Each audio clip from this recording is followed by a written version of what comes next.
We've been waiting for this moment for literal decades, and it's finally here. Halo the series has officially premiered.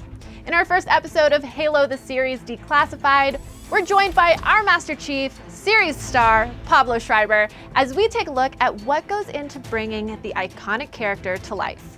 Plus, our pal Cortana is gonna give those new to the franchise a quick Halo primer, and there'll be plenty of other surprises along the way.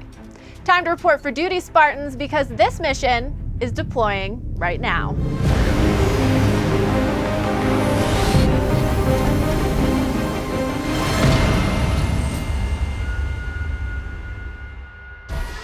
Welcome to Reach, everybody. My name is Sydney Goodman, and this is Halo the series Declassified. This is the show where we're gonna discuss all the buzzworthy moments from each new episode of Halo, now streaming exclusively on Paramount Plus. It's gonna be a ton of fun. We'll be joined by cast members, celebrity fans, and of course, members of the passionate Halo community who have turned this franchise into a global phenomenon. We're starting things off with the master— Excuse me, Sydney? Yes, Cortana? Cortana, everybody? It seems you've forgotten one of your primary directives as the host of this program, which is to issue the appropriate precautionary measures for viewers about to consume this episode. Precautionary measures, it's just a show. I'm not sure we're in any real danger here. That mission deploying stuff was just some clever in-universe parlance, you know? The data tells me there is potential danger of plot and/or character dynamics that could go rotten. Oh, you mean a spoiler warning. Luckily, we're keeping it pretty spoiler-free this time around, but thank you for the heads up, Cortana. Always here to help. As I was saying, there's only one way to kick off Declassified, and that's to be joined by the Master Chief himself. Take a look. Coming in from a remote UNSC base somewhere out in the cosmos, it's John 117 in the flesh, Pablo Schreiber. Pablo, thank you so much for joining us on the first ever episode of Declassified. Of course, it's my pleasure. I'm so excited to finally be here. Pablo, first, I have to ask the big question. What was your relationship to Halo before taking on the role of Master Chief? My relationship to Halo was periphery. I had played it a few times as a young adult. Wasn't very good at it when I played it before, but was aware of it, obviously, was aware of its place and cultural significance. But for me, the journey of this role has been about learning, about Halo and not just its cultural significance, but the depth of the mythology has really been the thing that has blown me away. Eventually ended up going up to Seattle and having a boot camp with 343 and learning everything more in depth. There's so much there for storytelling. There's so much to pull from. There's so much to draw from. I'm so excited for not just what we have to do this season, but for coming seasons. Definitely very, very excited as well. Was there a moment that during your discovery process kind of cemented to you how iconic Master Chief in the Halo universe is? The aha moment in terms of realizing what it meant to so many people came after the process of learning about the show and learning all that stuff. It really started to dawn on me then what it means, for so many people and how important the world is within the Halo community. And I really respect that. I really love that. So you kind of touched on it a bit, kind of that expectation. This is a role with a ton of expectation tied to it. I mean, we already know there's going to be a second season. Has that affected kind of how you're going to prepare going into that? Or is it something that you've preferred to kind of appreciate but tune out completely when it comes to you and the role? Yeah, I would say probably closer to the second. The reality is, as storytellers and as artists, we have to follow our own instincts, So I had to make my own choices about what was going to be interesting about the role and what was going to be interesting about the character and what was going to be interesting about the series, and then go forward, as strongly and as committed as I could to make the story that I believe was going to be the most compelling and the most interesting. In terms of expectations, I'm aware that it's a role that people will have a lot of expectations about, and we play with those expectations in some ways, and in some ways we'll fulfill what people expect from the role. In other ways, we're going to surprise people. The video game is a first-person shooter video game, and they treat the character in one way because of the nature of the medium. Television show is a very, very different medium, and what works for video games is very different than what works for TV, and what's going to pay off for a long-form television series and for the character within that. There's just so many factors involved in trying to make a TV show that is compelling and that will please everybody. But the most important thing for us is that a lot of hard work was put in. We treated the material with an incredible amount of reverence and tried to make a product that everybody can get behind and enjoy. It's a challenging role in a lot of ways, I'm sure, and acting being such an emotion-based craft. How do you dive into a character who, at this point, has his emotions suppressed? The analogy I've used a lot is I'm a kid playing in a really small sandbox. You know, like the box in which I can maneuver and play, and the ability I have to show emotion or to express myself is all very, very small. Which means, you know, that the setup of the series has to be that the world around John has to be very, very, very interesting. So it's an interesting place to start, but it's also a really fantastic place to start in terms of character development. In a more literal sense, I'd imagine being in the suit probably gives some other restrictions in terms of, like, did you have to adjust how you move when you're sad or how you move when you're contemplative? Like, how do you emote when you're in a giant suit? Just communication in general through the suit and through the helmet, and, you know, with the helmet on, all becomes a challenge. But it also aids communication in certain ways. You know what I mean? You read into a guy who's behind the mask. We put a lot of our feelings onto him. He's this heroic stand-in for all of our feelings of heroism and bravery. But now we start to take the armor off, take the mask off, and we start to get to know him a little bit as a human. The dialogue that begins to happen is the dialogue between the symbol and the human. And those are the themes that we'll start to unpack as the series goes on. So let's talk a little bit about the bond that you formed with other members of Silver Team, both as characters and as actors. Yeah, well, we have, you know, obviously wonderful, compelling, fantastic actors playing them all, and beautiful humans that I now have grown to love and enjoy spending my time with. So Riz, Kai, and Vanek are the three other members of the Silver Team. Riz is played by Natasha, Kai is played by Kate Kennedy, and Vanek is played by Bentley. You know, we had a great time shooting. We went to boot camp over in Budapest together. The bonding started early with that kind of stuff. And then we went through a almost 2-year shooting process to get season 1 in the can, because obviously the pandemic slowed us down in the middle.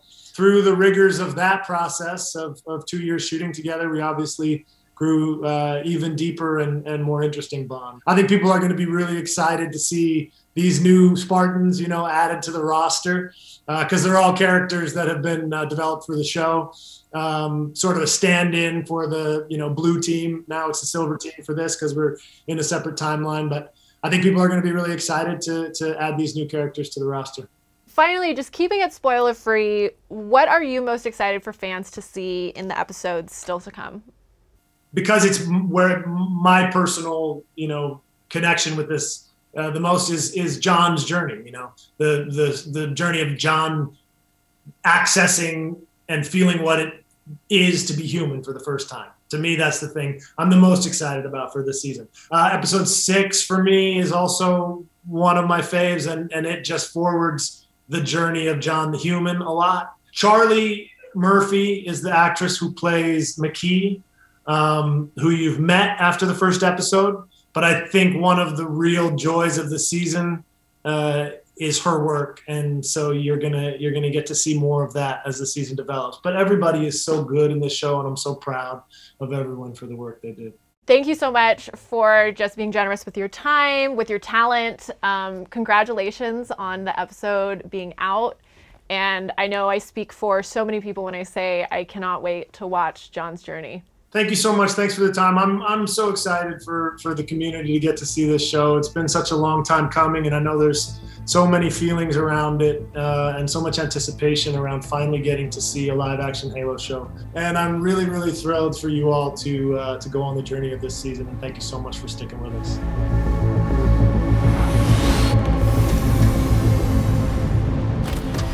Look, you don't need to know the difference between a grunt and a brute to be obsessed with this show, so it's possible that you're coming to the world of Halo for the very first time. If that's the case, welcome. You have so much to look forward to, but I also know that it can be a little intimidating diving into such deep waters, like deep waters. So the Master Chief and I have asked Cortana to help lay it all out for you, because you know, me and the Chief, we go way back.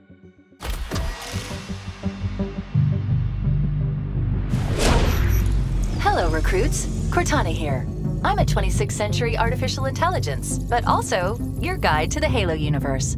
Master Chief tells me that you're new to the world of Halo. That's okay. I'll get you up to speed in no time. Starting data uplink now.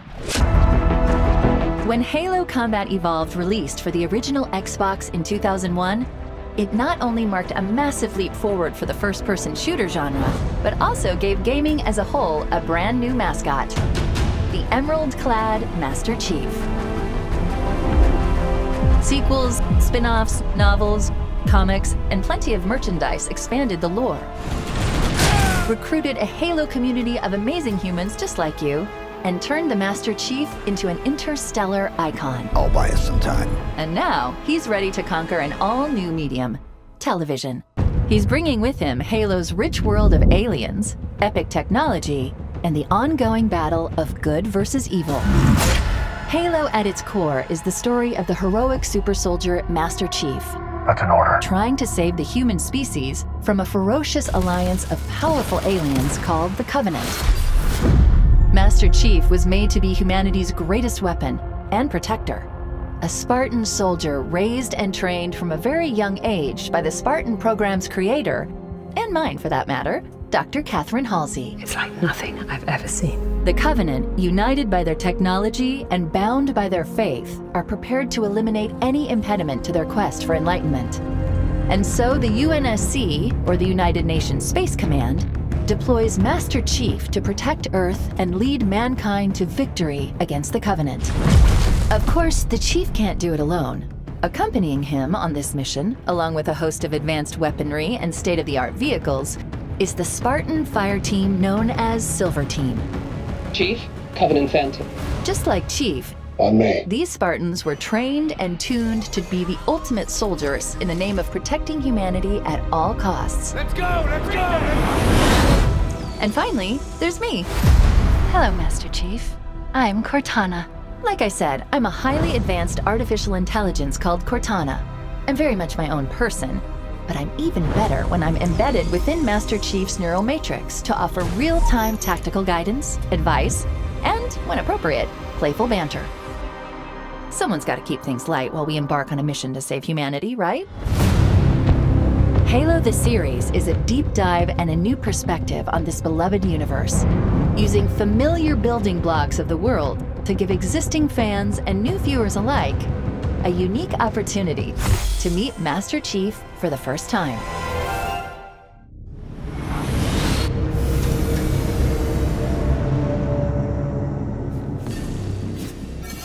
And now we've got an incoming transmission from a celebrity superfan. Patching it through now. My name is Adam Cole. I am a professional wrestler. Sometimes I go by Chugs on Twitch, and I am a Halo superfan. I remember experiencing Halo for the first time thanks to my younger brother. He had went over to a friend's house and played this game called Halo Combat Evolved, and he said it was the most fun he ever had playing a first-person shooter video game. So he ended up getting an Xbox, and we would play together. And my God, the amount of LAN parties and friends we'd have over, eating snacks and drinking some soda and playing, 4v4 Halo Combat Evolved was so much fun. I was on the wrestling team, and we used to run out to the Halo theme for our wrestling meets. So yeah, definitely Halo has been a big part of my life, really since its inception. Master Chief is my favorite character, yes. As far as a overall story arc for him from Halo Combat Evolved to Halo Infinite, yeah, I love the development of his character. I love the history of his character. I love what he stands for. He's an ultimate hero, in my opinion. Recently on a wrestling pay-per-view, I came out dressed as the Master Chief, as a shout out to Halo and as a shout out for John 117. because it really has impacted me that much. So it's not just a form of entertainment for me. It really has helped me in a lot of different ways too. I'm really, really excited to see what the Master Chief brings to the table here in the Halo television series. Very, very excited about that. But aside from that, we have a lot of familiar faces in this television show as well. And I think overall, what I'm most excited for is to see the way the TV show, again, tells this story, or this particular story within the Halo universe, and how they develop the characters. I am stoked and beyond excited. For anyone who's played the games, for anyone who's a fan of Halo, we have been dying for something like this for a very, very long time, because we know how incredible the story is and how much story there is to tell. Maybe there's a ton of story that hasn't been told yet. The Halo universe is just so fascinating. You know, I could not be more excited at this. And generally overall, and I really do mean this, I want Halo to be seen by as many people as possible in as many different formats as possible, because I know how much it means to me, and I want other people to feel that same way. Halo is responsible for my passion for the video game industry and video games as a whole. And Halo is one of the greatest stories that I've ever watched unfold. Of course, it takes more than just highly advanced armor, or even a highly advanced AI to make the Master Chief. Hey guys, Pablo Schreiber here. We're at my home gym. Wanted to give you a little behind-the-scenes peek at the process of making Master Chief. Master Chief, huh? Humanity's best weapon. When I was in high school, I was 145 pounds, 6'3", so I'm a very thin, skinny person by nature. It's a challenge for me to put on muscle and to gain weight. The Spartans went through a very, very intensive process of physical augmentation. The Master Chief was enhanced and trained for one purpose: to win this war. So we're here trying to recreate the same physical augmentation with just iron, sweat, and blood. Let's get started. Let's do it. So what we're doing, Pablo, is with him having the genetics of being a leaner person, we're trying to get him to be this big-chested Master Chief. Come on, B, keep going. Last set, burn out. Right, this guy who's won every decorated medal there is, never been beaten, right? The fact is that Pablo is the hardest worker in the room, and he always will be. Come on.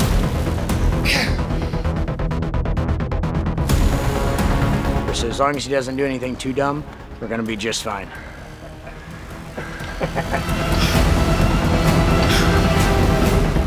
At least I don't need any inspiration, because he's constantly pissing me off. Hey, whatever gets the Chief moving. There you go, Pete, come on.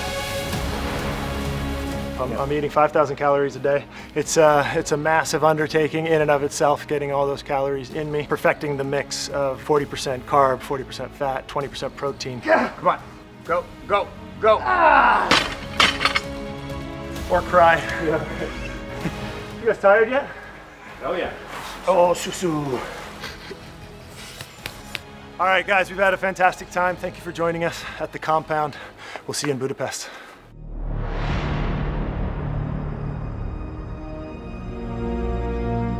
When I first saw Pablo don the Mjolnir armor, it just felt like a dream come true.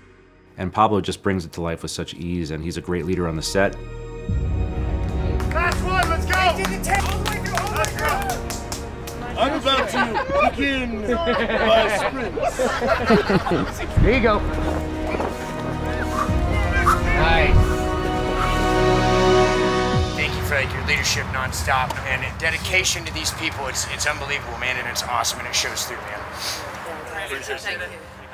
To have the responsibility of face of the franchise, even though the face is a helmet, it's a big job. It's a big undertaking. There's a lot to do in terms of, you know, keeping myself mentally fit and happy, keeping myself physically fit and happy, and obviously just doing all the work that it takes on a day-to-day basis. And Pablo is the perfect guy to inhabit that, because he really embodies all the values and the strength and the courage of the main character.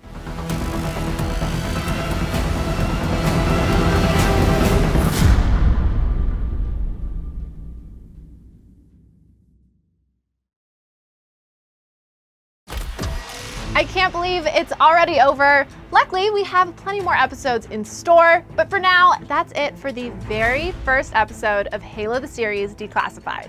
Thank you so much to our guest, Pablo Schreiber, and of course, my lovely assistant, Cortana. I am not an assistant. I am a highly advanced synthetic intelligence. But you're welcome, Sydney.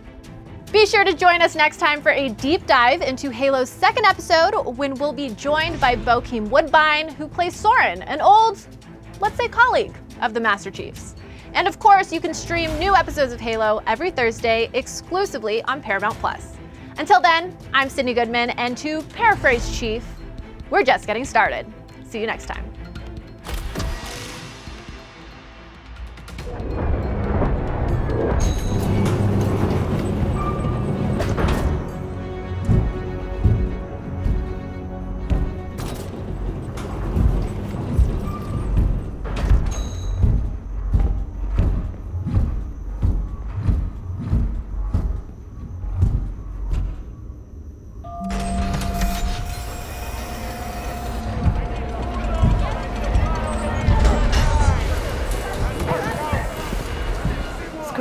What is it? Nyisd már ki a hülye szemed! Get the boss! What?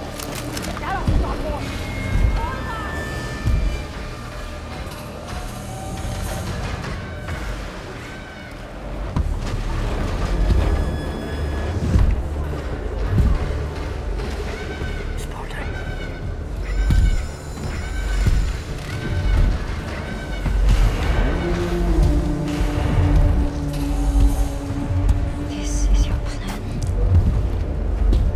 We're fine.